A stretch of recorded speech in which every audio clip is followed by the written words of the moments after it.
I felt like I don't have any business approaching somebody that's in line at the bank conducting a transaction. I really felt like, but at the same time, I knew it was a scam. I just knew it was. We have an Arizona's Family exclusive tonight. A Peoria man says he stepped up to help a 79-year-old man who was nearly scammed out of tens of thousands of dollars.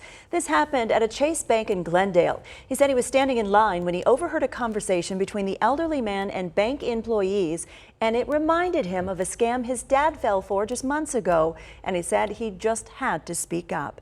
We have team coverage on this story for you tonight. Ryan Sims takes a look at what the bank tellers are trained to do to keep customers safe from scams. First, Brittany Thomason spoke with the Good Samaritan and that man who almost gave the scammers half of his life savings. Brittany. The 79-year-old scam victim did not want to go on camera. He did confirm the story, saying he wants other people his age to know these scammers exist. He says he's thankful for the complete stranger who took a chance and intervened. It's a scam we've heard of before, centering around your Social Security. $60,000 is a lot of money, sir. $60,000 is a lot of money. What's the money for? And he's all, I can't tell you that.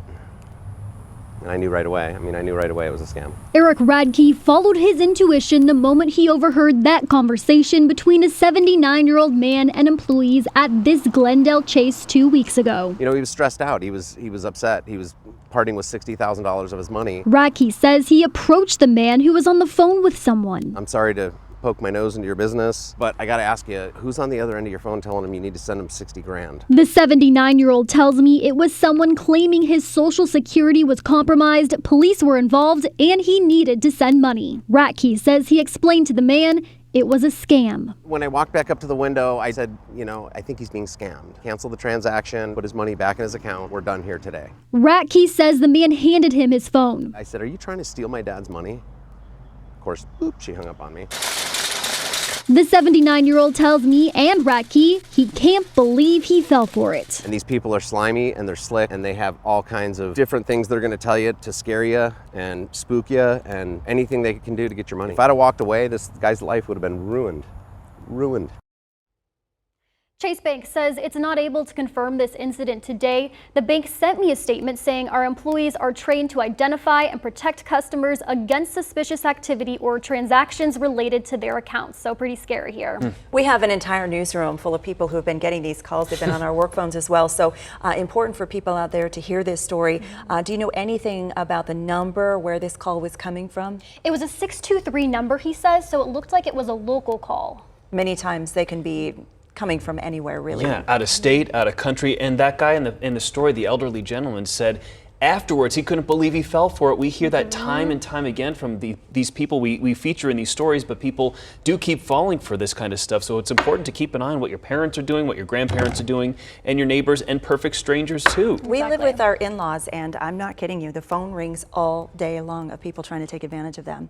Yeah. So, it's all around. Be aware. Important to tell these stories. Brittany, thanks so much. And Arizona police are warning people about the same scam. Officers in Tucson are seeing an increase in the number of reports from people saying they were contacted by someone claiming their Social Security number had been compromised or suspended.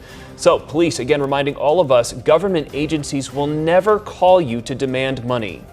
Well, yesterday we told you about how the FCC is finally cracking down on robocallers. A vote this week makes it illegal for foreign callers to spoof a U.S. number with the hope it'll prompt phone companies to block more calls and texts and give law enforcement new tools to go after scammers. The agency also informed phone companies they need to adopt a system to verify that a call is legit by the end of the year.